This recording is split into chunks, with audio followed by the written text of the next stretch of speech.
मुर्दाबाद। भाजपा सरकार चले जाओ, भाजपा सिद्धांत सही नहीं चलेगी। भाजपा राज मुर्दाबाद। चारोटी ते पालघर तब्बल 5,000चा लाल वादळ काल पालघर जिल्ह्यात भडकले। मार्क्सवादी कम्युनिस्ट पक्षाच्या वतीने जिल्ह्यातील सर्व तालुक्यातून आलेल्या सुमारे 50,000 नागरिकांनी चारोटी येथून पालघरच्या दिशेने भव्य पायी मोर्चा काढला होता।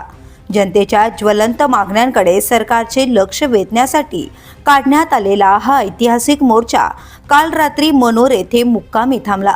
मोर्चेकरी पालघर जिल्हाधिकारी कार्यालयावर धडक देणार असल्याचा निर्धार आंदोलकांनी व्यक्त केला आहे। सरकारने लेखी स्वरूपात आणि ठोस काल मर्यादेसह मागण्या मान्य केल्या नाहीत तर पालघरमध्ये अनिश्चित काळासाठी धरणे आंदोलन छेडण्याचा इशाराही आंदोलकांनी दिला आहे। या मोर्चात अखिल भारतीय किसान सभा, C2 जनवादी महिला संघटना, DYFI, SFI तसेच आदिवासी अधिकारी राष्ट्रीय मंच या संघटनांचा मोठ्या प्रमाणावर सहभाग पाहायला मिळाला।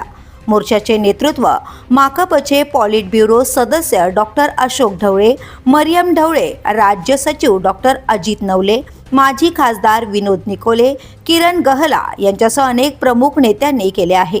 माकपचे पॉलिट ब्युरो सदस्य विजू कृष्णन हे देखील मोर्चात सहभागी होणार असल्याची माहिती देण्यात आली आहे।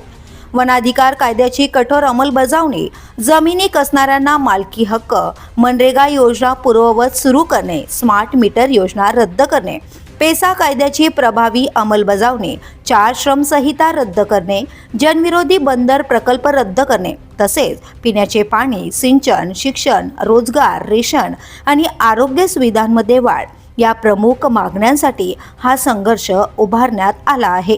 चारोटी ते पालघर हा मोर्चा केवळ आंदोलन न राहता सरकार विरोधातील जनतेच्या असंतोषाचा आणि हक्कांसाठीच्या लढ्याचा निर्णायक इशारा ठरत असल्याचं चित्र पालघर जिल्ह्यात दिसून आलं। मी निलिमा माळी, ठाणे पालघर जिल्हा जनवादी महिला संघटनेचे कोषाध्यक्ष। आज 19 जानेवारी 2024 रोजी भारताचा मार्क्सवादी कम्युनिस्ट पक्ष तसेच अखिल भारतीय किसान सभा यांच्या वतीने तसेच महिलांच्या सगळ्या संघटना, SFI विद्यार्थ्यांची संघटना, युवकांची संघटना या संघटनेच्या मार्फत हा लॉंग मार्च जो आहे हा चारोटी नाक्यापासून ते पालघर कलेक्टर ऑफिसपर्यंत आजचा लॉंग मार्च आपण आयोजित केलेला आहे। याचे महत्त्वाचं नेतृत्व हे किसान सभा आणि भारताचा मार्क्सवादी कम्युनिस्ट पक्ष करत आहे।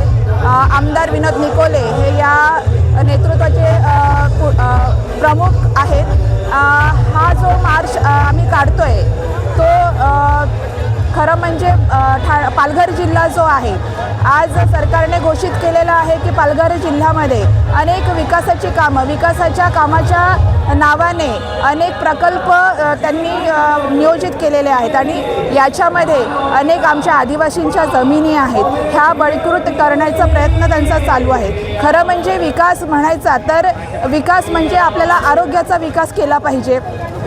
आज इकडे वाढवणसारखा मोठा प्रकल्प येतो आहे आणि तो सुरूही होत आहे, परंतु इथे स्थानिकांचा विरोध असताना तो मात्र त्याच्याकडे सरकारचं लक्ष नाही आणि इकडे त्याच्यामुळे जो काही विकासाच्या नावाने जमीन इथला जो भूमिपुत्र आहे त्यांना विश्वासात न घेता जमिनी हडप करण्याचा जो सरकारचा डाव आहे याच्या विरोधामध्ये, त्याचप्रमाणे पूर्वीपासून जे फॉरेस्ट प्लॉट आहेत, वर्कस जमिनी आहेत, ह्या कसणाऱ्यांच्या नावावर नाही आहेत। अनेक वर्षापासूनचा हा लढा संघर्ष सुरू आहे, परंतु याच्यावर सरकारचं काहीही लक्ष नाही आणि याच्यासाठीच हा लॉंग मार्च आपण आज इथे निघतो आहे आणि तो 20ला म्हणजे उद्या पालघरला पोहोचणार आहे, कलेक्टरला पोहोचणार आहे आणि याची सांगता म्हणजे खरं तर बेमुदत आहे पण सांगता जे आहे हे 21 जानेवारी रोजी होईल।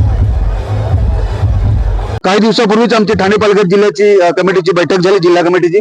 त्याच्यामध्ये आम्ही ठरवलेलं आहे की ह्या मागण्या जर कलेक्टर कार्यालयापर्यंत आम्ही निवेदन देताना आम्हाला असं सांगण्यात आलं की ह्या वरच्या लेवलच्या मागण्यात आम्ही त्यांना सांगितलं अजिबात वरच्या लेवलच्या मागण्या नाहीत, ह्या तुमच्यापर्यंतच मागण्या सीमित आहेत, तुम्ही या सोडू शकता, तुम्ही ते मनावर घेतलं पाहिजे।